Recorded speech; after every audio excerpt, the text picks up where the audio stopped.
एकक स्थानी असू द्या, दशक स्थानी असू द्या, शतक स्थानी असू द्या, त्याची फक्त 4 अंकाची दर्शनी किंमत 4च. तो कोणत्याही स्थानावर असला तरी, तो दशक स्थानी असू द्या, एकक स्थानी असू द्या, कुठेही असू द्या, त्याची दर्शनी किंमत 4 आहे तर 4च, 6 आहे तर 6, 8 आहे तर 8च, 0 असेल तर 0. 0 हा असा एकमेव अंक आहे की ज्याची स्थानिक किंमत आणि दर्शनी किंमत सारखी असते. म्हणजे तो कोणत्याही स्थानी असला त्याची स्थानिक किंमत आहे 0, दर्शनी किंमत आहे 0, असा एकमेव अंक आहे. त्यामुळे हे लक्षात ठेवायचं की प्रश्न येताना कसे फिरून विचारले जातात त्याचा आता तुम्हाला सरावाने अनुभव होईलच. मात्र दर्शनी किंमत आणि स्थानिक किंमत समान असणारा एकच अंक आहे म्हणजे 0. त्यानंतर आपण वळणार आहोत स्थानिक किमतीकडे. स्थानिक किंमत समजण्यापूर्वी आपल्याला अंकांचं स्थान शेवटापासून तर 10 अंकापर्यंत आपल्याला माहिती असेल, नसेल माहिती किंवा इंग्रजीमधून असेल सेमी इंग्लिशच्या विद्यार्थ्यांना तर त्यांनाही ते समजेल. Unit place, 10 place, 100 place, 1000, 10,000, lakh, 10 lakhs, crore, 10 crore, billion.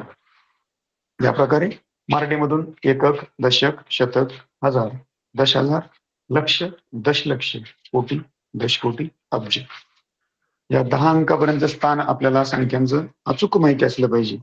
त्यामध्ये गडबड करता कामा नये.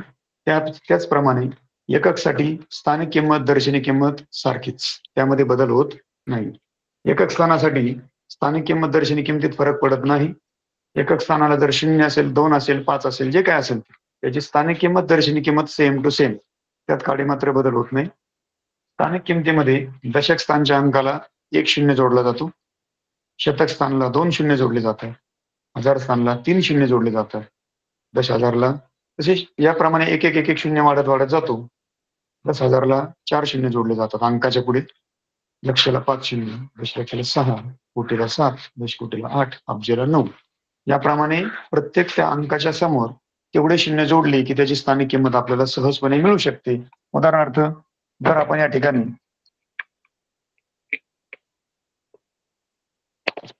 याप्रमाणे जर संख्या लिहिली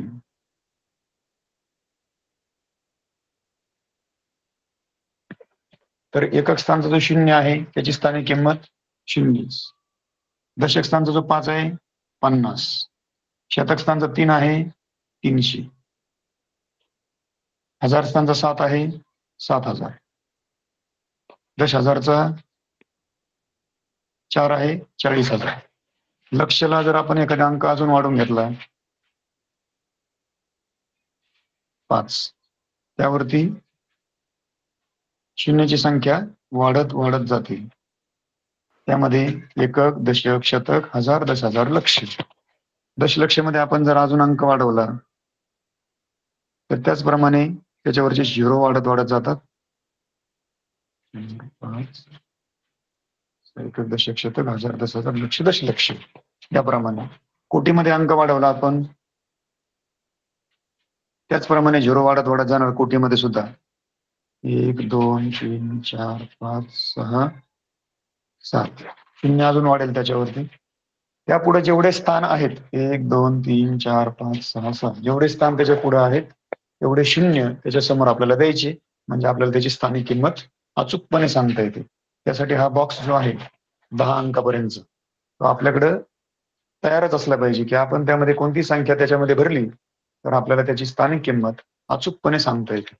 उदाहरणार्थ लक्ष्य स्थानावरती 5 आहे, त्याची किंमत 5 लक्ष. ते लिहायचे कसे? कारण आपल्या उदाहरण विचारताना कुठेही कोणत्या अंकाची स्थानिक किंमत किंवा विस्तारित रूप विचारलं जात नाही, त्यावर आधारित उदाहरणे विचारले जातात. उदाहरणार्थ स्थानिक किमतीतला फरक किती, स्थानिक किमतीची बेरीज किती, स्थानिक किमतीत आदला बदल केल्यानंतर त्या संख्यांची वजाबाकीचं उत्तर किती येईल किंवा त्या संख्यामध्ये कितीचा फरक पडेल, या प्रकारचे उदाहरणे विचारले जातात. त्यामुळं आपल्याला दिलेल्या एखाद्या अंकाची किंवा संख्येची स्थानिक किंमत पटकन काढता आली पाहिजे आणि त्यावरून आधारित त्याचं जे उदाहरण आहे ते सोडवता येईल. उदाहरणार्थ जर आपल्याला 6 आणि 5 या अंकाच्या स्थानिक किमतीतला फरक विचारला तर फरक म्हणल्यानंतर वजाबाकी करावी लागते. वजाबाकीसाठी आपण नेहमी मोठा अंक वरती ठेवतो. 6 दशलक्ष मधून आपल्याला 5 लक्ष जर वजा केले तर उरतात 55 लक्ष. याप्रमाणे आपल्याला त्यांच्यातला फरक काढता येईल. फरकासाठी आपण वजाबाकी करून पाहू शकतो. परंतु त्याआधी आपल्याला एखाद्या ठिकाणच्या दिलेल्या अंकाची अचूकपणे स्थानिक किंमत काढता आली तरच हे आपल्याला शक्य होईल. त्यासाठी आपल्याला या स्थानांचं अचूकता आपल्याला सांगता आली पाहिजे की हे एखाद्या दिलेल्या संख्येतला अंक कोणत्या स्थानावर आहे. एकक स्थानी आहे, दशक आहे, शतक आहे, हजार आहे, दशलक्ष आहे, लक्ष आहे, कोणत्या स्थानावर तो अंक आहे त्यानुसार त्याची स्थानिक किंमत ठरवायची. स्थानिक किमतीनंतर त्याची वजाबाकी करायची किंवा जे काही सांगितले असेल क्रिया ती करायची. पण त्यापूर्वी त्या अंकाची स्थानिक किंमत आपल्याला अचूकपणे सांगता आली पाहिजे, तर ते आपल्याला शक्य होईल. त्यासाठी आपल्याला त्या ठिकाणचं त्याचे स्थान हे समजलं पाहिजे. तो कोटीमध्ये आहे, दशकोटीमध्ये आहे, लक्षमध्ये आहे.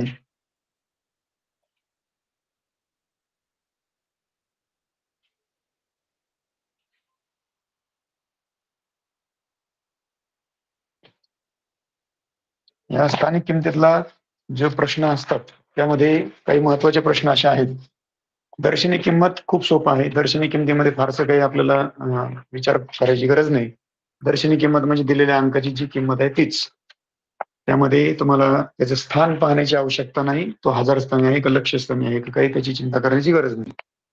मात्र स्थानिक किमतीमध्ये मात्र आपल्याला त्याचं स्थान अचूक ओळखणं आणि त्या स्थानानुसार त्याची किंमत किती आहे हे आपल्याला कळायला पाहिजे.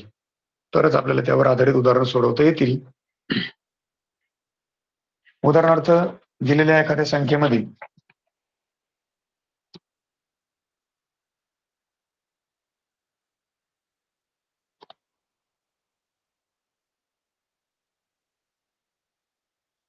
यामध्ये रेषा मारलेला अंक आहे 3. ही संख्या वाचन आपल्याला येतच असेल. संख्या वाचनामध्ये आपल्याला लक्षात येईल की 5,64,64,760 या संख्येमध्ये जर आपण विचार केला या 3 अंकाची स्थानिक किंमत आणि दर्शनी किंमत यातला फरक किती असा प्रश्न जर आपल्याला आला तर आपल्याला याची स्थानिक किंमत माहिती आहे. कारण हा एकक, दशक, शतक, हजार, 10,000 स्थानाला आहे. म्हणजे याची स्थानिक किंमत आहे 3,10,000 अर्थात 30,000 आणि दर्शनी किंमत आहे फक्त 3. यातला फरक काढणं फारसं अवघड नाही. 0तून 3 जात नाही. 10तून 3 गेले 7. त्यानंतर 9, 9, 9 इथं 2. 29,09,997 कारण फक्त 3च वजा झाले त्याच्यातून. 29,997 सॉरी. अशा प्रकारे आपल्याला त्याचं उत्तर काढता येईल. कारण स्थानिक किंमत दर्शनी किंमतीतला फरक काढताना स्थानिक किंमत वर मांडायची, दर्शनी किंमत खाली ठेवायची, त्याची वजाबाकी करायची आणि अशा प्रकारे आपल्याला त्यातला फरक काढता येईल. अतिशय सहजपणे सुटणारे अशा प्रकारचे गणित असतात. फक्त चुकीच्या दिशेने विचार करायचा नाही. विचार प्रक्रिया चुकीच्या दिशेने गेली की आपण निश्चितच आपल्याकडून चुका होऊ शकतात आणि आपण चुकीची उत्तरं काढू शकतो. त्यामुळं विचारलेला प्रश्न काय आहे हे व्यवस्थित समजून घ्यायचं आणि मगच त्या प्रश्नाचं सोडवण्याकडे वळायचे. त्यानंतर दर्शनी किंमत स्थानिक किंमतीतला फरक बऱ्याचदा विचारला जातो. कधी कधी त्याही पुढे जाऊन त्यामध्ये आणखी थोडंसं किचकट प्रश्न विचारले जातात. थोडेसे हार्ड लेवलचे किंवा कठीण स्तराचे. त्यामध्ये एखाद्या संख्येतल्या एकक दशक स्थानाची अदलाबदल करायची सांगितली जाते आणि तयार होणारी संख्या आणि मूळ संख्या यातला फरक विचारला जातो. उदाहरणार्थ यामध्ये एक उदाहरण दिलेलं आहे. 3,595 ज्यांच्याकडे नवनीतचं मार्गदर्शक आहे त्यामधलं एक उदाहरण आहे पहा. 3,995 सॉरी 3,595 यामध्ये संख्या दिल्यानंतर सांगितलंय की 9 आणि 5 एकक आणि दशक स्थानच्या अंकांची जर अदलाबदल केली, एककची आणि दशकची अदलाबदल केली तर तयार होणारी जी संख्या आहे त्या संख्येत आणि या संख्येत कितीचा फरक आहे हे शोधण्यासाठी आपण गणित करून तर पाहूच शकतो. एकक दशकची अदलाबदल केली की संख्या मिळते 3,559. यांची वजाबाकी केली की आपल्याला फरक लगेच लक्षात येईल. 3,559 आपण हे सोडवूनही करू शकतो. नंतर याची ट्रिक पण सांगतो. 15तून 9 गेले 6, 8तून 5 गेले 3, 5तून 5 गेले 0 आणि 3तून 3 गेले 0. आता या दोन्हीमध्ये फरक आला 36. हे झालं गणिती क्रियेने. मात्र यावरती ट्रिक सुद्धा आहे की या 2 अंकामध्ये जो फरक आहे, एकक दशक स्थानच्या अंकामध्ये जो फरक आहे तो फरक आहे एककचा अंक आहे 5 आणि दशकचा अंक आहे 9. 9 आणि 5 याच्यामध्ये फरक आहे 4चा. हा जो 4चा फरक आहे याच्या 9 पट त्याचं उत्तर असतं. मग आता आपल्याला हे गणिती क्रिया करायची गरज पडणार नाही, कारण आपल्याला या 2 अंकाची अदलाबदल करायची ना, ज्या अंकांची अदलाबदल करायची त्यामधला जो फरक आहे त्याची 9 पट केली की उत्तर मिळून जातं. इतकी सोपी ट्रिक आहे त्याची. या ठिकाणी 9 आणि 5 आहे, फरक आहे 4चा. 4 चे 9 पट 36, उत्तर बरोबर 36. आपण गणिती क्रियेने सुद्धा 36च उत्तर काढलं होतं. ट्रिक मध्ये सुद्धा जर हे वापरलं तर त्याचं सुद्धा उत्तर 36च येतं. म्हणजेच या दोन्ही अंकामध्ये असणाऱ्या फरकाची 9 पट हे त्याचं उत्तर असतं. हे निश्चितपणे आपल्याला ट्रिकच्या माध्यमातून सुद्धा सोडवता येईल. ज्यांच्या ट्रिक नाही लक्षात राहणार त्यांनी गणिती क्रिया केली तरी चालेल. मात्र ट्रिकने आपण कमी वेळात उत्तर सोडू शकतो. इथं थोडं कमी छोटं गणित आहे म्हणून सहजपणे आपल्याला गणिती क्रियेने सुद्धा सुटेल. मात्र जर मोठे गणित असतील तर आपल्याला ट्रिकचा वापर केल्यानंतर किंवा त्या युक्तीचा वापर केला तर आपल्याला ते लवकर लक्षात राहील. लक्षात ठेवायचे, ज्या अंकांची अदलाबदल करायला लावली एकक दशकची, एकक दशकची अदलाबदल करताना त्यातला जो फरक आहे त्या फरकाची 9 पट हे त्याचं उत्तर. मग आता फरक आहे 4चा, त्याचे 9 पट 36 म्हणून उत्तर 36 येईल. याच पद्धतीने आपल्याला हे झालं एकक दशकची अदलाबदली. पुढच्या एखाद्या अंकाची अदलाबदल करायला सांगितली किंवा जर सारखा अंक आहे 2 ठिकाणी, उदाहरणार्थ एखाद्या संख्येच्या दशक आणि एकक स्थानावर सारखा अंक आहे तर त्याच्या स्थानिक किमतीतील फरक त्या अंकाच्या 9 पटीने असतो. पण ते ठिकाण कोणतं पाहिजे? एकक दशक. उदाहरणार्थ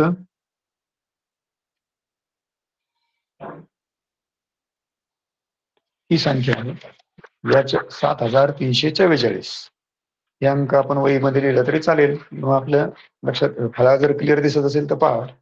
7344 या संख्येच्या शेवटच्या एकक आणि दशक स्थानावरती समान अंक आहे 4.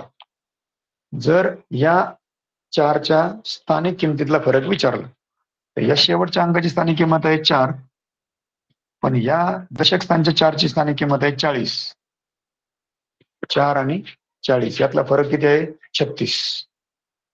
4 आणि 40 मधला फरक आहे 36. मात्र हे झालं गणिती क्रियेने. पण ट्रिक वापरून जर सोडवायचं म्हटलं तर साधी सरळ गोष्ट आहे. या ठिकाणी जो अंक आहे तो आहे 4. 4 ची 9 पट करायची. 4 9 36. स्थानिक किमतीतला फरक फक्त 4चाच येतो का? नाही. त्या ठिकाणी तुम्ही अंक बदलले, तिथं 8 8 घेतले. या दोन्हीच्या स्थानिक किमतीतला फरक किती येईल? 8च्या पाड्यात 9 पर्यंत जायचं किंवा 8 ची 9 पट करायची. 8 9 72. आपण गणिती क्रियेने जरी केलं तरी याचं उत्तर 72च येणार आहे. या ठिकाणी जे अंक आहेत 8 आणि 8, या 8च्या स्थानिक किमतीमध्ये असणारा फरक हा जर काढायचा असेल तर आपल्याला या 8च्या स्थानिक किमतीचा किंवा 8च्या अंकाचा 9 पट करायची. 8 9 72 आणि 72 हा त्या स्थानिक किमतीतला फरक आहे. जर गणिती क्रियेने केलं तर 8च्या दशक स्थानची किंमत आहे 80 आणि एकक स्थानची आहे 8. 80 मधून 8 वजा केले तर उत्तर 72च येतं. म्हणजे गणिती क्रियेने केलं काय किंवा ट्रिक वापरून केलं काय, उत्तरात फरक पडत नाही. फक्त ट्रिक वापरायचं कारण एवढंच आहे की आपला वेळ वाचतो, कमी वेळेमध्ये आपण गणित सोडू शकतो. आणि म्हणून या ट्रिकचा वापर करायचा आहे की जर समान अंक असेल एकक दशक स्थानी तर त्याची 9 पट करायची. मात्र हाच अंकांचं स्थान वेगळ्या ठिकाणी असेल, शतक स्थानी असेल, हजार स्थानी असेल तर त्याच्यासाठी वेगळ्या ट्रिक आहेत. हे 9 पट कधी फक्त एकक दशकची असेल तरच. शतक स्थानला गेलात आणखी बदल होईल.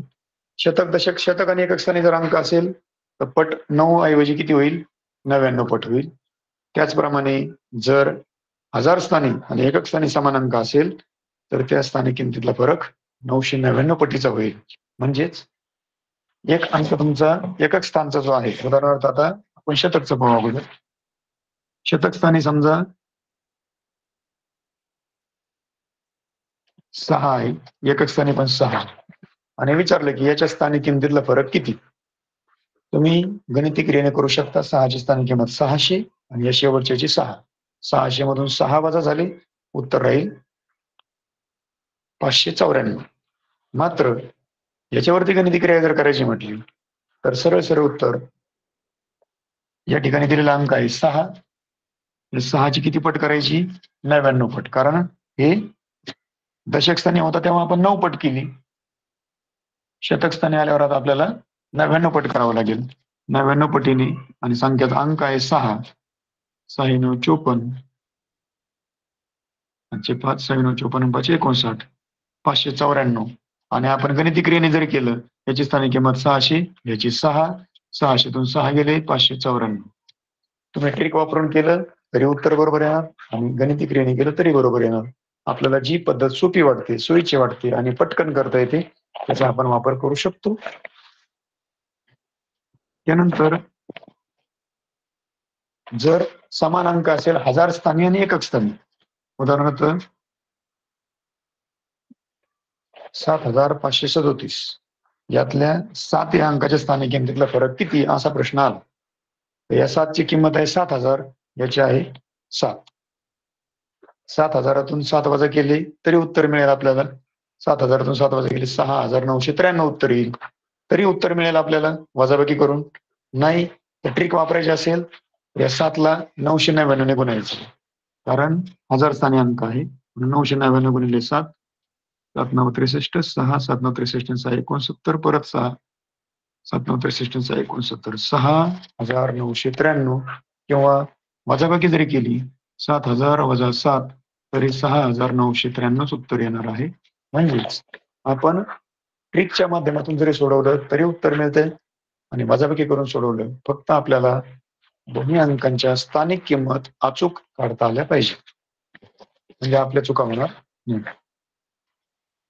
त्यानंतर या घटकावर असणारे आणि याच घटकाला जोडून असणारा घटक आहे संख्यांची विस्तारित रूपातील मांडणी, ज्यावरती हार्डली एखादा प्रश्न येतो. मात्र विस्तारित मांडणी आणि दिलेली संख्या यांची आपल्याला अचूक जोडी लावता आली पाहिजे. उदाहरणार्थ एखाद्या संख्येचं विस्तारित रूप दिलेलं असतं, मात्र त्यांचा क्रम पुढे मागे झालेला असतो. 1000 अगोदर देतात, लक्ष नंतर देतात, एकक आधी देतात, दशक नंतर देतात. अंकांची मांडणी किंवा संख्येची विस्तारित मांडणी उलटी सुलटी करून दिलेली असते. आपण ही संख्या शोधायची असते. त्यातून हा एक प्रकारचा प्रश्न येतो आणि याच पद्धतीने आपल्याला जर सोडवायचे असतील तर विस्तारित मांडणी ही आपल्याला स्थानिक किमतीवरून अचूक करता येते. जर विस्तारित मांडणी बरोबर आली, विस्तारित मांडणी बरोबर येण्यासाठी आपल्याला प्रत्येक अंकाची स्थानिक किंमत माहित पाहिजे. लक्षला किती शून्य असतात, 1000ला किती, दशकला किती, शतकला किती, एककला तर शून्यच नसतो. म्हणजे विस्तारित रूपातील मांडणी कळण्यासाठी कधी कधी विस्तारित रूपातल्या मांडणीमध्ये एखाद्या स्थानचा अंक दिला जात नाही. उदाहरणार्थ 1000 स्थानी त्यांना अंकच नाही द्यायचे, तर अशा वेळेला तिथे आपल्याला शून्य वापरावा लागतो. अंक दिला नाही म्हणून तो सोडून द्यायचा नाही, नाहीतर मग संख्या कमी अंकांची होते. हेही लक्षात ठेवायचे, चुका करायच्या नाहीत. विस्तारित रूपातल्या मांडणीसाठी आपल्याला एखाद्या दिलेल्या संख्येचं आपल्याला एकक, दशक, शतक, हजार, 10,000, लक्ष, दशलक्ष यानुसार याची विस्तारित रूपातली मांडणी करावी लागते. ज्या ठिकाणी संख्येमध्ये शून्य दिला असेल तर त्या ठिकाणी तुम्हाला त्याची मांडणी किंवा त्याचं स्थानिक किंमत मांडण्याची गरज नाही, तो ड्रॉप केला तरी चालतो. या प्रकारे आपण विस्तारित रूप लिहू शकतो. आता मी फळ्यावरती एक संख्येचं विस्तारित रूप लिहितो, त्यानंतर आपल्याला थोडस अजून क्लिअर होईल. मला ज्यांना क्लिअर दिसत नसेल त्यांनी थोडस झूम करा किंवा व्यवस्थित.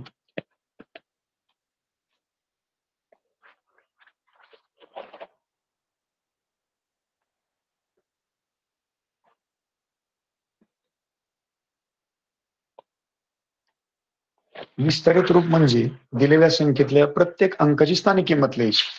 उदाहरणार्थ 74,530 या संख्येचे विस्तारित रूप लिहिताना पहिला अंक आहे 7, 70,000, 4, 4,000, शतक स्थानचा आहे 5, 500, दशक स्थानचा 3, 30, एकक स्थानचा 0. कधी कधी शून्य हा मध्ये येतो कुठं. जर शून्य मध्ये कुठं आला तर त्याची आपल्याला स्थानिक किंमत लिहिण्याची आवश्यकता पडत नाही. उदाहरणार्थ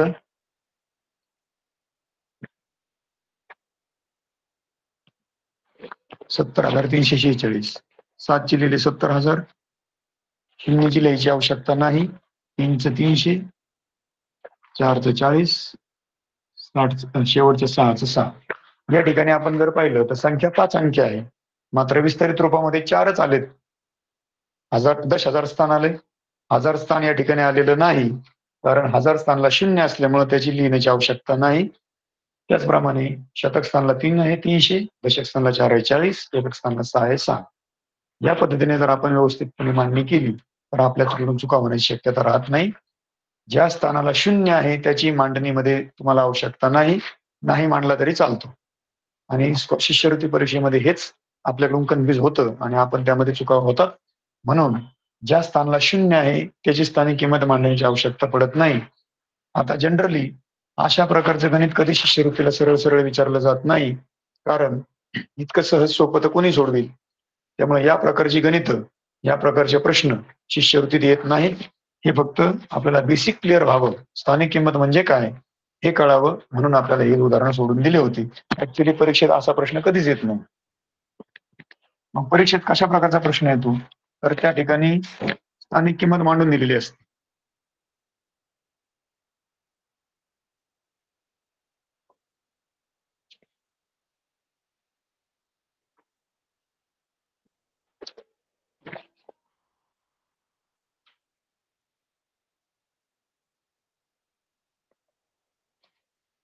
आणि पर्यायामधून कोणती संख्या याचं उत्तर असेल. आता सुरुवातीला पाहिलं तर दशक स्थान आहे, त्यानंतर शतक आहे, त्यानंतर एकक आहे, नंतर हजार स्थान आहे, नंतर लक्ष आहे. काही स्थानावरच्या संख्या ड्रॉप आहेत, म्हणजे त्या ठिकाणी आपल्याला शून्य वापरावं लागेल. आपण सर्वात पहिल्यांदा सर्वात जास्त अंक कोणत्या संख्येला, कोणत्या विस्तारित मांडणीमधल्या कोणत्या अंकाला आहेत याचा विचार करायचा. सर्वात जास्त अंक कुठे येतं, या 5ला. 1 2 3 4 5 6. याचा अर्थ ही संख्या 6 अंकी आहे. 6 अंकातला पहिला अंक आपण घ्यायचा आहे 5. 6 अंकानंतर आपण शोधायचे 5 अंकी कुठे. 5 अंकी यामध्ये आपल्याला कुठे दिसत नाही, म्हणजे आपण त्याला द्यायचं 0. 5 अंकानंतर जायचंय 4 अंकांकडे. सर्वात जास्त आपण पहिल्या अगोदर 6 अंक, त्यानंतर 5, त्यानंतर आता 4 अंकाकडे. 4 अंकी संख्या कोणती आहे मधली, 6. हजार स्थानची, त्या ठिकाणी 6 लिहायचं. त्यानंतर हजार नंतर 4 अंकानंतर 3 अंकी कुठे आहे, 3 अंकी आहे 400, त्यातला 4 घ्यायचं. 3 अंकी नंतर 2 अंकी, 2 अंकी मध्ये आहे 7, तो घ्यायचं. आणि 1 अंकीतला 2 घ्यायचं.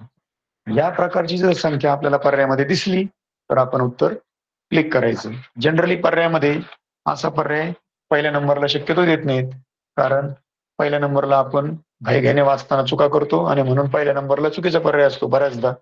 दरवेळेला असं होईलच याची खात्री नाही, मात्र बऱ्याचदा असं होतं की पहिला, नाहीतर तुम्ही म्हणाल की दरवेळेलाच पहिला नंबर चुकीचा असतो, असं अजिबात समजायचं कारण नाही. दरवेळेलाच पहिला पर्याय चुकीचा नसतो. मात्र संख्यांच्या प्रश्नामध्ये बऱ्याचदा आपण घाई गडबडीमध्ये संख्या वाचताना काही जण संख्या तयार करताना कशी करतील, 7 आधी घेतील, 4 नंतर घेतील, 2 घेतील, 6, 5, 5 अंकी संख्या झाली. हे पूर्णपणे चुकीचं आहे. अशा प्रकारे संख्या होत नाहीत. क्रम जरी उलटा सुलटा दिला असलं तरी आपण सर्वात जास्त अंकाकडून सुरुवात करायची. सर्वात जास्त आहे 6 अंकी, तिथून सुरू करायचं, म्हणजे याचा अर्थ ही संख्या 6 अंकी आहे. आपल्या पर्यायातली कोणती संख्या 5 अंकात जर होत असेल तयार, याचा अर्थ आपण काहीतरी चूक करतोय. कारण सर्वात जास्त अंक 6 अंकी आहे, म्हणजे संख्या 6 अंकी झाली पाहिजे. जनरली परीक्षेमध्ये अशा प्रकारचे प्रश्न येतात की विस्तरित मांडणी दिलेली असते आणि त्यावरून आपल्याला संख्या शोधून द्यायची असते. विस्तरित मांडणीवरून संख्या शोधा या प्रकारचे प्रश्न बऱ्याचदा असतात. त्याचप्रमाणे दिलेल्या संख्येच्या स्थानिक किंमत आणि दर्शनी किंमतीतला फरक लिहा, किंवा एकक स्थानच्या दशक स्थानच्या अंकातल्या स्थानिक किंमतीतला फरक लिहा, दर्शनी किंमतीतला फरक लिहा. याच प्रकारचे प्रश्न आपल्याला विचारले जातात. बऱ्याचदा फरकच विचारला जातो. स्थानिक किंमतीतला असेल, विस्तरित मांडणीतला, त्याचप्रमाणे दर्शनी किंमतीतला फरक असेल, या प्रकारचा फरक विचारला जातो. किंवा कधी कधी त्यांचे अदलाबदल केल्यानंतर येणारं उत्तर किती असेल किंवा संख्येमध्ये कितीचा फरक पडेल, अशा प्रकारचे प्रश्न विचारले जातात. प्रश्नामध्ये काय विचारले याचा जाणीवपूर्वक वाचन करायचे, व्यवस्थित वाचन करायचे, तरच आपल्याला ते प्रश्न व्यवस्थित सोडवता येतील. यानंतर माझ्याकडे जे पुस्तक आहे मार्गदर्शक, ते नवनीतचं आहे. ज्यांच्याकडे नवनीतचं मार्गदर्शक आहे त्यामधले काही प्रश्न आपण एक सॅम्पल म्हणून किंवा एक आपल्या शिकवलेल्या भागावरती एक अभ्यास म्हणून त्या प्रश्नांवर आपण चर्चा करणार आहोत. त्यामध्ये पहिला जो प्रश्न आहे त्यामध्ये नवनीतमध्ये सोडून दिलेलाच आहे पहिला, मात्र आपण स्वाध्यायाकडे जाणार आहोत. स्वाध्यायामधला पहिला जो प्रश्न आहे 3.1 मधला, त्यामध्ये विचारले की संख्या दिलेली आहे 80,341. या संख्येतल्या 0 आणि 1 या अंकांच्या स्थानिक किमतीची बेरीज किती. 0 ची स्थानिक किंमत आहे 0, 1 ची स्थानिक किंमत आहे 1. यांची बेरीज किती होईल? 1. हा पर्याय कुठं आहे पर्यायामध्ये? जर पर्याय पाहिले तर पहिल्याचा आहे 1001 पर्याय आहे, तो चुकीचा आहे. एक उत्तर आहे पर्याय नंबर 2 मध्ये, त्यामुळे पर्याय नंबर 2 आपण क्लिक करायचंय. इतकं सहज सोपं आपल्याला ते करता येईल, कारण शून्याच्या स्थानिक किमतीला फरक पडत नाही. शून्याची स्थानिक किंमत शून्यच राहते. तो 1000 स्थानावर असला काय, शतकला असला काय किंवा 10,000ला असला काय, कुठेही असला शून्याच्या स्थानिक किमतीत फरक पडत नाही. शून्याची स्थानिक किंमत शून्यच राहते. हा झाला पहिला प्रश्न. याचप्रमाणे दुसरा प्रश्न विचारलेला आहे. या पहिला पर्याय क्लिक करून ठेवा. खूप सोपा आहे, सहज आपल्याला सुटेल. दुसरा प्रश्न आहे 715 715 त्याच्या पुढे 2 स्टार करून दिलेले आहेत फक्त, आणि सांगितलंय या ठिकाणी स्टारच्या जागी येणारा जो अंक आहे त्या अंकाचं, ते दोन्ही अंक समान आहेत. इथं जो अंक आहे तोच इथे, जो दशकला आहे तोच एककला आहे. तर आणि ह्या दोन्ही अंकांच्या स्थानिक किमतीतला फरक आहे 27. फरक आहे 27. तर या ठिकाणी येणारा अंक कोणता असेल? तर आपण मग अशी जो नियम पाहिला, एकक दशकला जर समान अंक असतील तर त्यांच्या 9 पटीतला फरक असतो त्यामध्ये. मग आता 27 ही कशाची 9 पट आहे? 27 ही 9 पट कशाची आहे? 3ची. 3 9 27. म्हणजेच उघड उघड आहे, या ठिकाणी 3 अंक येणार आहेत. जर 3 वापरले, स्थानिक किमतीतला फरक आहे. 3ची किंमत येईल 30, याची येईल 3. 30 मधून 3 वजा केले राहिले 27. आपल्या नियमात बरोबर फरक बसला. या ठिकाणचा जो अंक असणार आहे त्या अंकाच्या 9 पट त्यातला फरक असतो. कधी? एकक दशकला. आणि या ट्रिकचा वापर करून आपण एखादं सोडवलं तर आपल्याला निश्चितपणे पर्यायामध्ये 3 हा अंक सापडेल. जर आपण इतर पर्यायांचा विचार केला, 1चा विचार केला, 1 जर इथं ठेवला तर 10 आणि 1 याच्यामध्ये किमतीतला फरक येईल 9, तो बसणार नाही. 4चा विचार केला तर 4 आणि 4 त्यातला फरक येईल 36, उत्तरात फरक बसत नाही, नियमात बसत नाही. 5चा विचार केला, पर्याय चौथा पर्याय दिलेला आहे 5. चौथ्या पर्यायामध्ये 5 लिहिलंय. जर 5चा विचार केला तर 5चा फरक येईल 50 वजा 5 45, आणि फरक दिलाय 27. याचाच अर्थ या ठिकाणी जर आपण 3 अंक वापरला तरच याचा फरक बरोबर येणार आहे, आणि या ठिकाणी आपलं उत्तर बरोबर येणार आहे. पर्याय नंबर 3च, पर्याय नंबर पण 3 आहे आणि उत्तर पण 3च आहे. याचप्रमाणे तिसरा प्रश्न आहे जो 2022च्या परीक्षेमध्ये विचारला गेला होता. परीक्षामध्ये जे प्रश्न विचारले जातात त्याच प्रकारचे प्रश्न, थोडाफार फरक आकड्यांचा बदल करून विचारले जातात. तिसरा जो प्रश्न आहे, पुढीलपैकी कोणत्या पर्यायातील 5 या अंकाची स्थानिक किंमत कमी आहे? आता पर्याय मी फळ्यावर लिहितो, तुमच्याकडे पण लिहिलेले असतील समोरच. पर्याय नंबर 1, पर्याय 2 आहे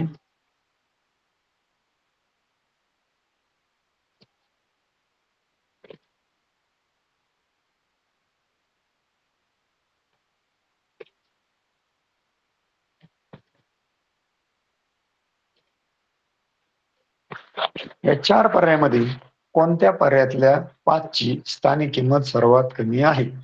हा प्रश्न 2022ला विचारला होता.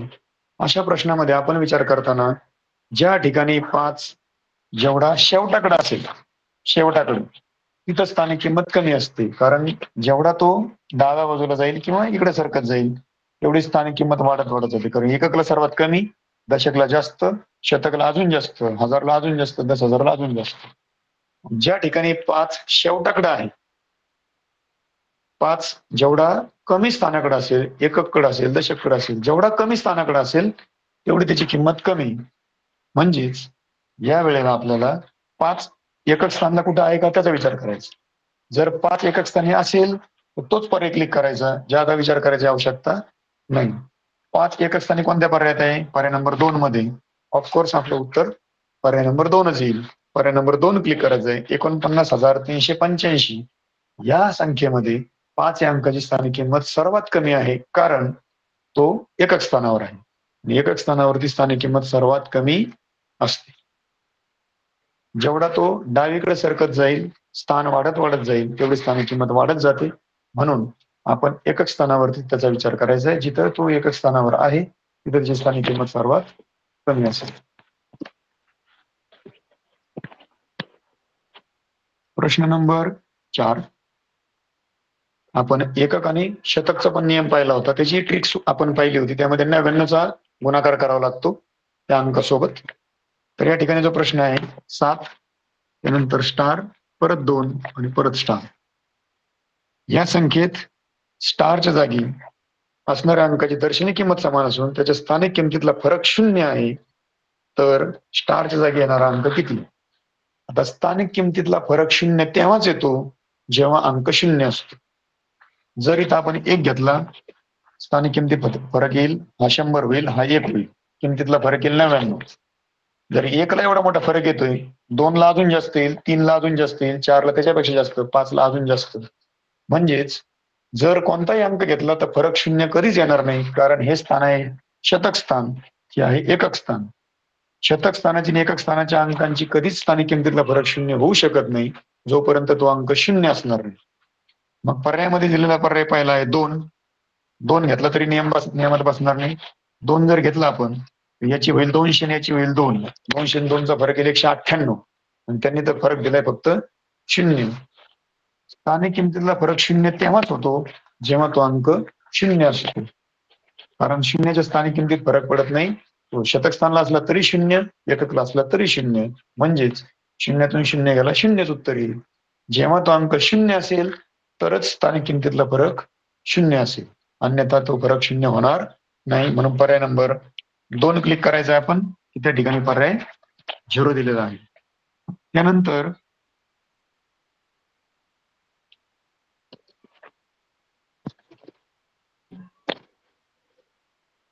58,279.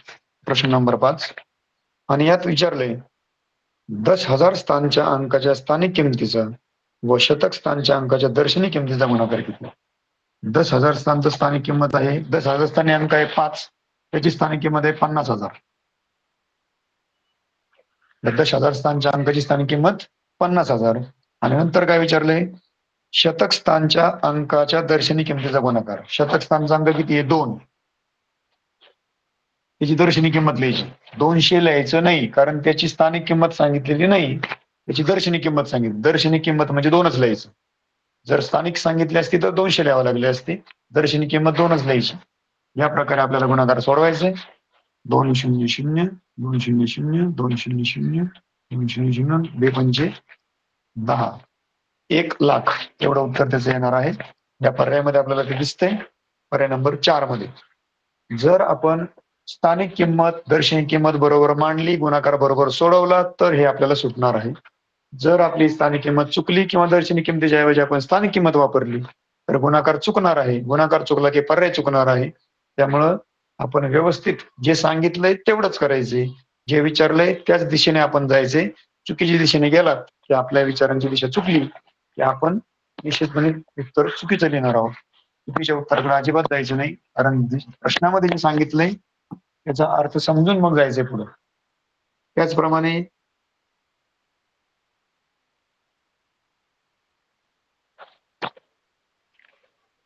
6वा प्रश्न आहे पाठीमागच्या पानावर, की त्या ठिकाणी विचारले की 34 लक्ष 2 दशहजार 4,000 5 शतक 2 दशक आणि 5 एकक यापासून बनणारी संख्या कोणती?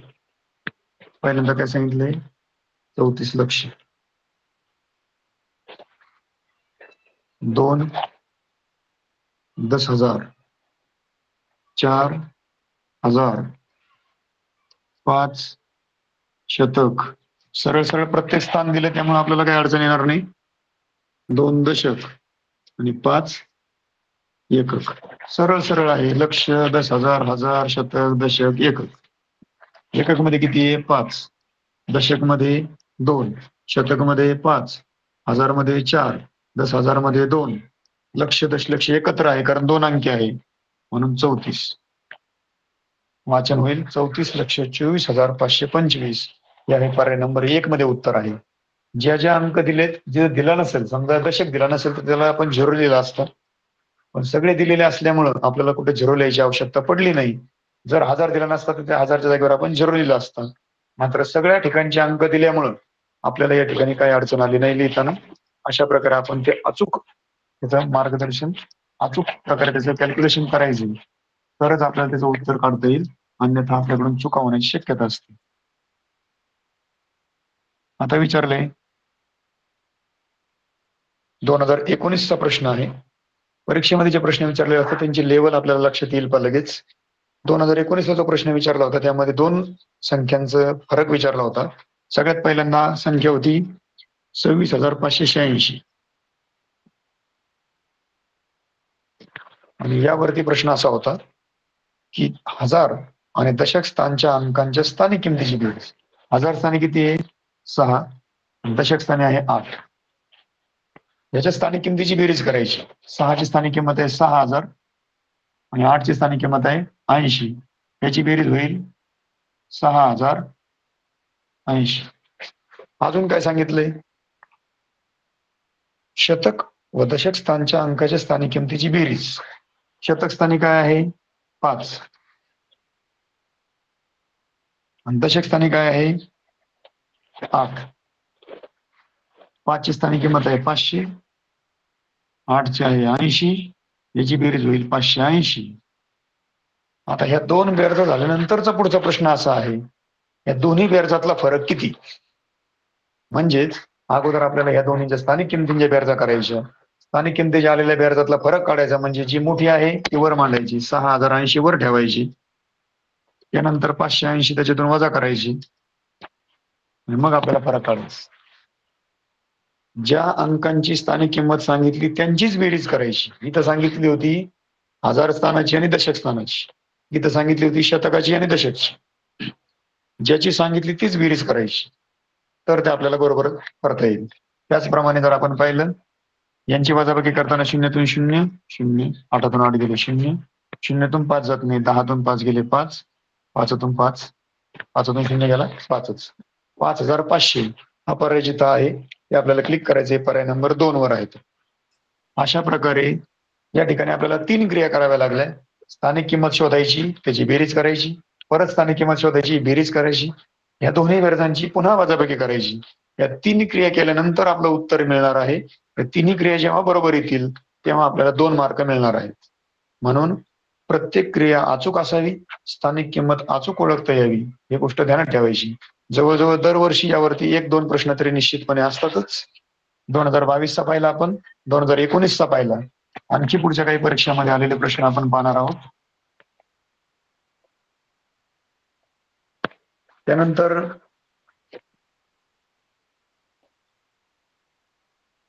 एक सगळे अंक समान असणारी एक संख्या दिलेली आहे पहा, 33 लक्ष 33,333 आणि यामध्ये लक्ष स्थानच्या 3ला डॅश केलेला आहे आणि विचारले या 3ची स्थानिक किंमत किती. आता या 3चं स्थान आपल्याला अचूक माहित असावं, किंवा जर स्थान माहित नसेल तर 3 लिहायचं, त्याच्या पुढे जेवढे अंक आहेत तेवढे शून्य मांडायचे. 1, 2, 3, 4, 5 शून्य मांडायचे. 1, 2, 3, 4, 5 शून्य मांडले. आता असा पर्याय कुठे दिसतोय आपल्याला? पर्याय आहे 4 नंबरला, शून्य व्यवस्थित मोजायची. बऱ्याचदा आपण शून्य मोजताना गोंधळ करतो आणि मग आपलं उत्तर चुकतं. शून्य अचूक मोजायची. याच्या पुढे 5 अंक आहेत, किंवा ज्याला स्थान समजतं त्याने बघायचं लक्ष स्थानावर आहे, लक्ष स्थानावर लिहिला, त्याच्या पुढे 10,000, 1000, शतक, दशक, एकक, सगळे शून्य व्यवस्थित मांडायची, शून्य व्यवस्थित मोजायची, मग उत्तर क्लिक करायचं. कारण सगळे उत्तर आपल्याला कधी कधी सारखेच वाटतात, शून्याचा फरक लक्षात येत नाही आणि आपण चुका करून ठेवतो. म्हणून शून्य व्यवस्थित मोजायची. घाई गडबडीमध्ये एखादा शून्य कमी जास्त मोजला जातो आणि मग आपले सोप्या प्रश्नाचे मार्क सहजपणे जातात आणि मग नंतर पश्चाताप करून काही फायदा नाही. त्यामुळे अगोदरच व्यवस्थित मोजून घ्यायची. त्यानंतर आहे विस्तारित रूप मांडताना अजून एक प्रकारे मांडलं जातं बघ. या ठिकाणी 9वा प्रश्न जो आहे 4 गुणिले 1000. सरळ सरळ अर्थ आहे की हे 1000 स्थानची किंमत आहे, 1000ने गुणलं म्हणजे 1000 स्थानची किंमत आहे, प्लस 7 गुणिले 1 लक्ष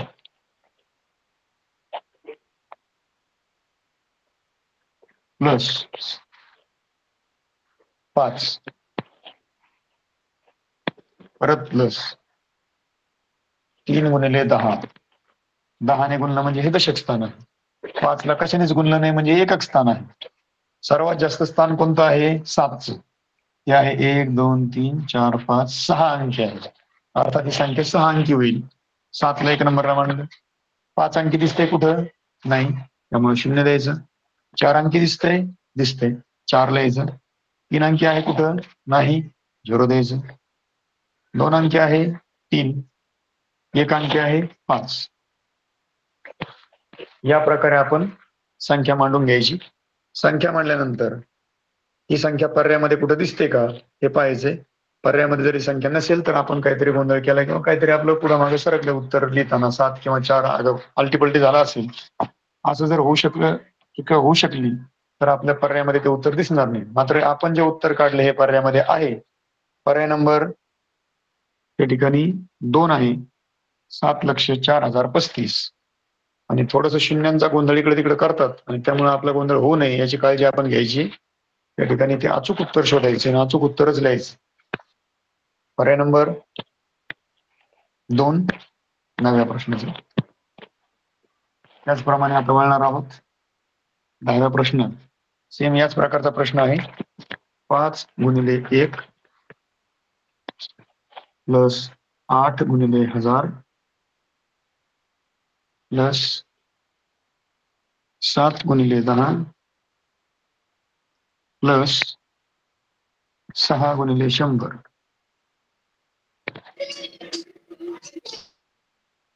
यामध्ये सर्वात मोठा अंक कुठे आहे? 8च्या ठिकाणी 1000, म्हणून तो अगोदर मांडायचा. 4 अंकानंतर 3 अंकी पाहिजे 6, 2 अंकी पाहिजे 7, 1 अंकी पाहिजे. इथे 1ने गुणलं काय किंवा नाही गुणलं काय काही फरक पडत नाही, त्यामुळे तो 1 अंकी घ्यायचा 5. अशा प्रकारे आपल्याला संख्या मिळाली. ही संख्या पर्यायामध्ये कोणत्या नंबरला आहे? पर्याय नंबर 2ला आहे. आणि हा पर्याय क्लिक करायचा आहे. सहजपणे आपल्याला उत्तर मिळून जाईल.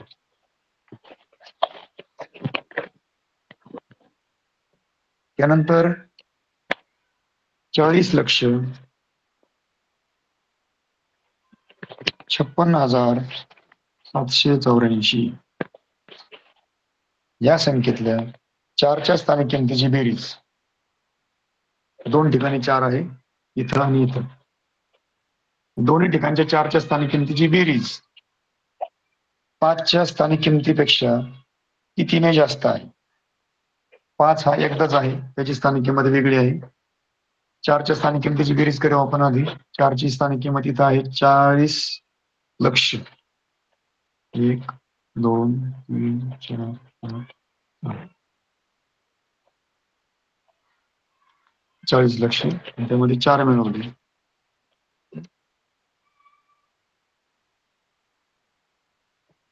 40,04,000 ही बेरीज झाली 4ची.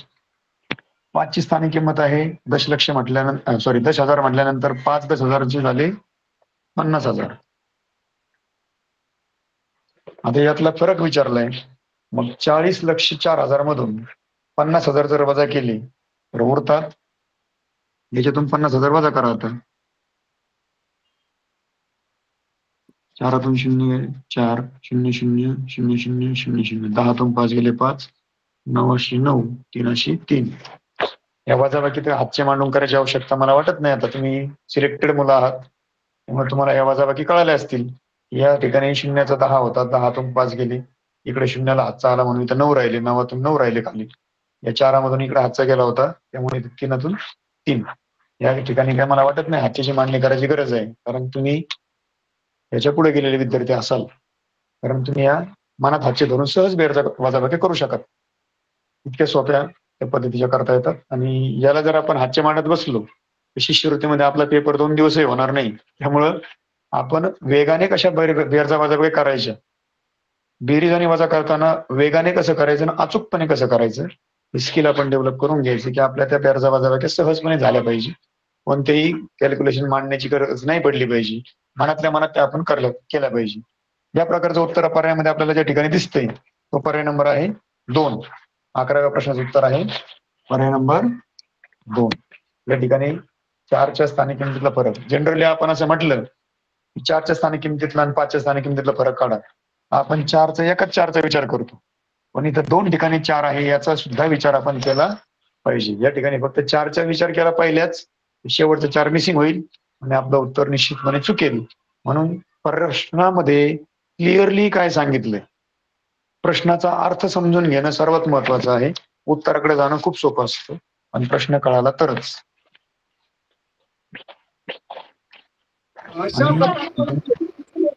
गणितासाठी आपण नेहमी एक गोष्ट लक्षात ठेवायची की कॅल्क्युलेशन मांडण्यासाठी जेव्हा आपण गणिताचा अभ्यास करत असू, गणिताचा सराव करत असू, गणिताची उदाहरणं सोडवत असू, तेव्हा आपल्याकडं सोडवण्यासाठी वही, पाटी, पेन्सिल जे काय वापरता तुम्ही ते काहीतरी सोडवायचं साहित्य असलं पाहिजे. वहीमध्ये सोडवा, पाटीवर सोडवा, फळ्यावर सोडवा. मात्र जेव्हा आपण गणिताची कॅल्क्युलेशन्स करतो तेव्हा आपल्याकडं सोडवायला काहीतरी पेज म्हणा, काहीतरी आपल्याकडे असलं पाहिजे. अंदाजे करायचं नाही. चुका होतात म्हणून आपण वही जवळ ठेवायची. त्या वहीचा वापर करून आपण त्याच्यामध्ये कॅल्क्युलेशन्स करायचे आणि तर ते आपल्याला सोडवता येतात. त्यानंतर त्यातला स्वाध्याय 3.2 आहे की त्या ठिकाणी स्थानिक किमतीचाच आधारित प्रश्न आहे. 2000 रुपयांच्या 30 नोटा म्हणजे 2000 गुणिले 30 नोटा, 100 रुपयांच्या 15 नोटा, 10 रुपयांच्या 3 नोटा आणि 1 रुपयाची 7 नाणी. या रकमेचं विस्तारित रूप कोणतं? सगळ्यात पहिलं याची कॅल्क्युलेशन्स करायची. शून्याचा गुणाकार करणं सोपं असतं. बेत्रिक 6 आधी मांडा, उरलेले सगळे शून्य मांडून द्या. 1 2 3 4 शून्य मांडायचे. 1 2 3 4 शून्य मांडले. याचं सोपं आहे. 15 1 15, 2 शून्य मांडून द्यायची. 10 त्रिक 30, 1 7 7. हे असं कॅल्क्युलेशन कुठं मांडलेलं आहे? 6000 अधिक 1500चे किती होणार मग? हे 1000 कुठे जाणार? 6 मध्ये जाणार पाहते. म्हणून 60,000 60,000 60,000. 1000 इकडे वाढणार परत. त्याचप्रमाणे हे 500 जाणार शतक मध्ये. इथं 1000 स्थानी 1000 राहणार. त्यातले जे 500 आहेत ते जाणार शतक मध्ये. दशक मध्ये जाणार 30, एकक मध्ये जाणार 7. आता आपण 1500 लिहिणार इथं. 1500 कधी 1000 स्थानी येत नाहीत कारण इथं एकच अंक असतो सुरुवातीला, नंतर सगळे शून्य असतात. 1500 जर इथं मांडले इथं 5 येईल, त्यामुळे हे विस्तारित मांडणी चुकेल. म्हणून लक्षात ठेवायचं की या ठिकाणी चूक होऊ द्यायची नाही. या ठिकाणी 60,000 मांडल्यानंतर 1000 मांडायचे आणि हे जे 500 आहेत ते तुम्हाला शतक स्थानाला मांडावे लागतील. दशकला 30 आणि एककला 7. ही मांडणी पर्यायामध्ये आपल्याला कुठं दिसते? पर्याय 1 नंबर या ठिकाणी आपल्याला ही मांडणी दिसेल आणि मग आपण पर्याय नंबर 1च क्लिक करायचं आहे. 60,000 प्लस 1000 प्लस 500 प्लस 30 प्लस 7. या पद्धतीने आपल्याला त्याची मांडणी अचूक करता येईल. त्याचप्रमाणे त्यातला दुसरा प्रश्न आहे.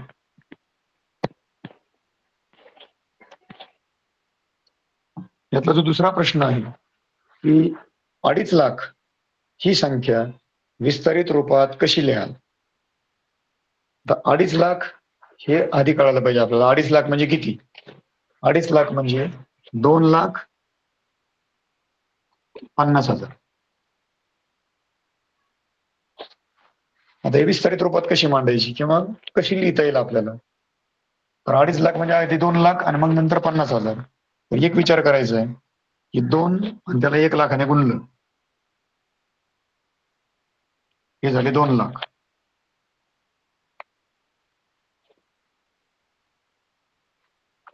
हे 2 लाख. आता वरच्या 50,000ला किती गुणावं लागेल? 50 ला गुणावं लागेल 1,000 ने किंवा 5 ला गुणावं लागेल 10,000. 50 ला 1000 ने गुणलं तरी 50,000 होतील. 5 ला 10,000 ने गुणलं तरी 50,000 होतील. झाले 2.5 लाख. मग अशी मांडणी कुठं आहे? 2 गुणिले 1 लाख प्लस 5 गुणिले 10,000.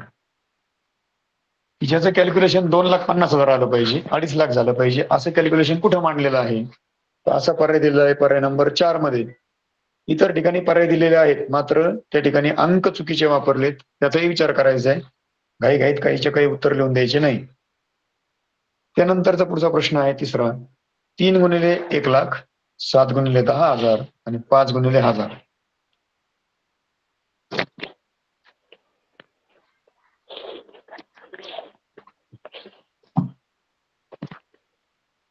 तीन गुणिले 1,00,000,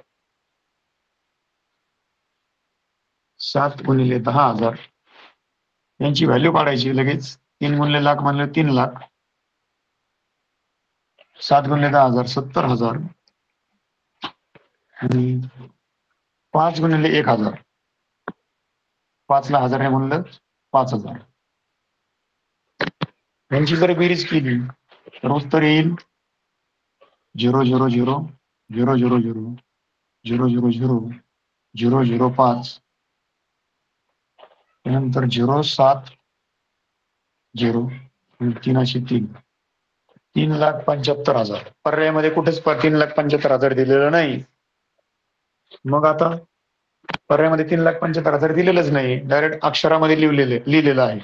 अक्षरामध्ये लिहिताना दिले 2.5 लाख, 2.25 लाख, 2.25 लाख, 3.25 लाख. याचा जर हिशोब केला तर हे 3 लाखाच्या पुढे आहेत आणि 4 लाखापेक्षा कमी आहे. याचा अर्थ पर्याय नंबर 1 येणार नाही. 2.25 म्हटल्यावर पर्याय नंबर 2 येणार नाही. 3च्या पुढे आहेत आणि 4च्या मागे आहेत. तर 3.25 म्हटलं तर 3,25,000 पाहिजे. सव्वा म्हटल्यावर 3.5 म्हटलं तर 3,50,000 पाहिजे. 3.25 होणार नाही. मग राहिला फक्त 3.25चा पर्याय. 3,75,000 म्हणजे 3.25 लाख. पर्याय नंबर 3.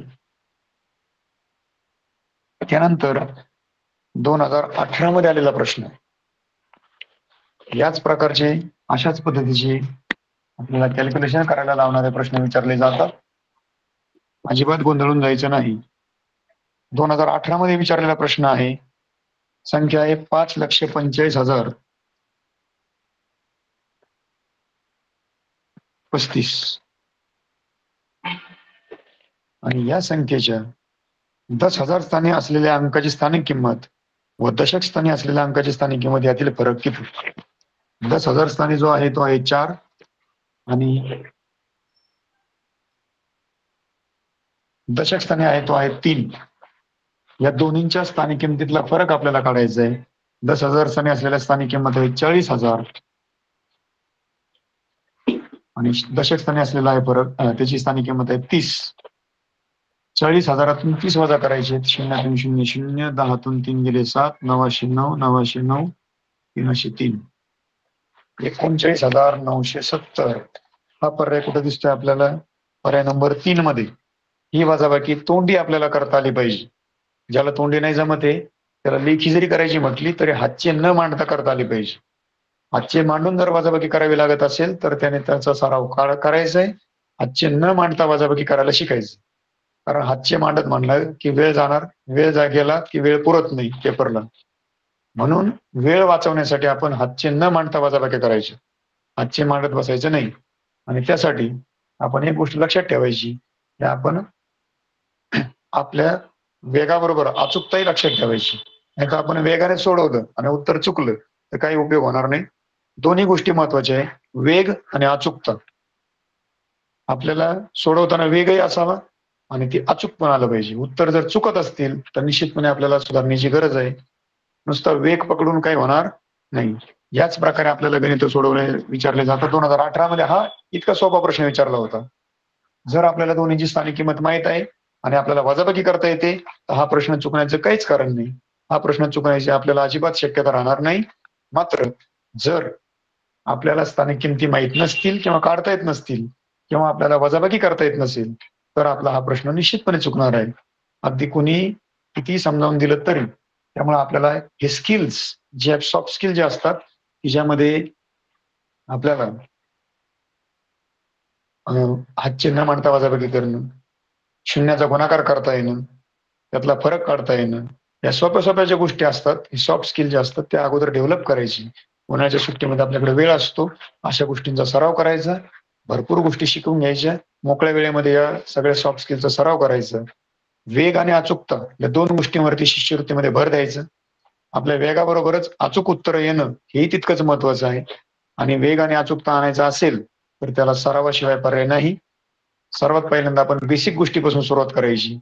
ज्या गोष्टी आपल्या क्लिअर नाहीत त्या क्लिअर करून घ्यायच्या. शाळेतले शिक्षक असतील, क्लासेस शिक्षक असतील किंवा पॅरेंट्स असतील, ज्यांचे शिकलेले पॅरेंट्स असतील, त्या गोष्टी त्यांच्याकडून आपण या गोष्टी क्लिअर करायच्या. या अशा स्थानिक किमतीतला असा प्रश्न आहे. तर याला काय करावं लागेल? प्रश्न प्रकार समजून घ्यायचे. कशा प्रकारचे प्रश्न विचारले जातात, त्याच्यावरती आपण कशा प्रकारे क्रिया केली पाहिजे. फरक विचारल्यानंतर काय करायचंय? स्थानिक किमतीचा गुणाकार विचारला, गुणाकारातली फरक विचारला. त्यानंतर आपण काय क्रिया करायची? कोणती क्रिया अगोदर करायची? या गोष्टी सरावाने आपल्याला निश्चितपणे साध्य होतात. आणि त्या आपण निश्चितपणे साध्य करूच. तेवढा वेळ आपल्याकडे आहे. ते निश्चित आपण त्या गोष्टी नक्कीच गाठू. आणि सर्वजण शिष्यवृत्तीची मनापासून तयारी करू. त्यासाठी आपण हे जे ऑनलाईन क्लासेस आहेत किंवा जे ऑफलाईन आपण जे शिकता शाळेमध्ये, वर्गामध्ये, त्याही गोष्टींकडे मन लावून लक्ष द्यायचे. या छोट्या-छोट्या गोष्टी जर आपण क्लिअर करत गेलो रोजच्या रोज, तर आपल्याला अचानक काही बर्डन येणार नाही, लोड येणार नाही. याची गोष्ट लक्षात ठेवायची. आणि म्हणून या सरावाने आपल्याला या गोष्टी साध्य होतात. बेरजा असतील, वजाबाकी असतील, संख्या असतील, संख्याज्ञान असेल, संख्या वाचन असेल, संख्यावरच्या वेगवेगळ्या क्रिया असतील, स्थानिक किमती असतील, विस्तारित रूप असतील. या सर्व गोष्टी आपण सरावाने निश्चितपणे साध्य करू शकतो.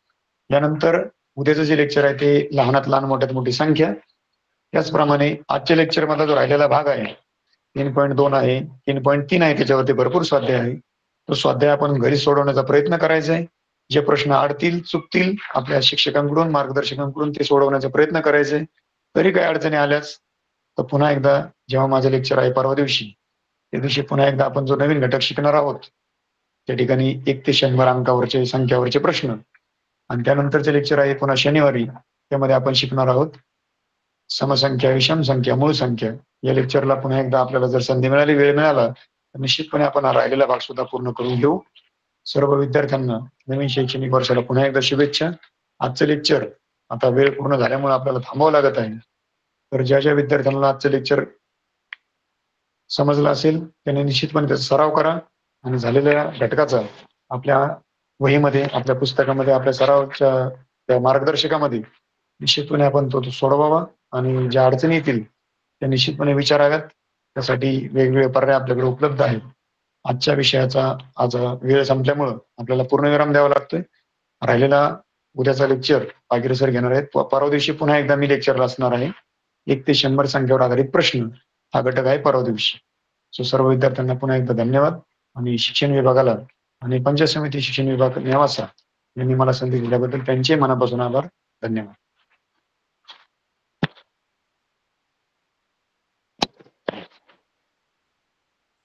धन्यवाद सर. अतिशय सुंदर पद्धतीने आपण आपला घटक घेतलेला आहे. विद्यार्थ्यांना सूचना आहे, उद्या वेळेवर सगळ्यांनी जॉईन व्हायचं आहे. धन्यवाद सर.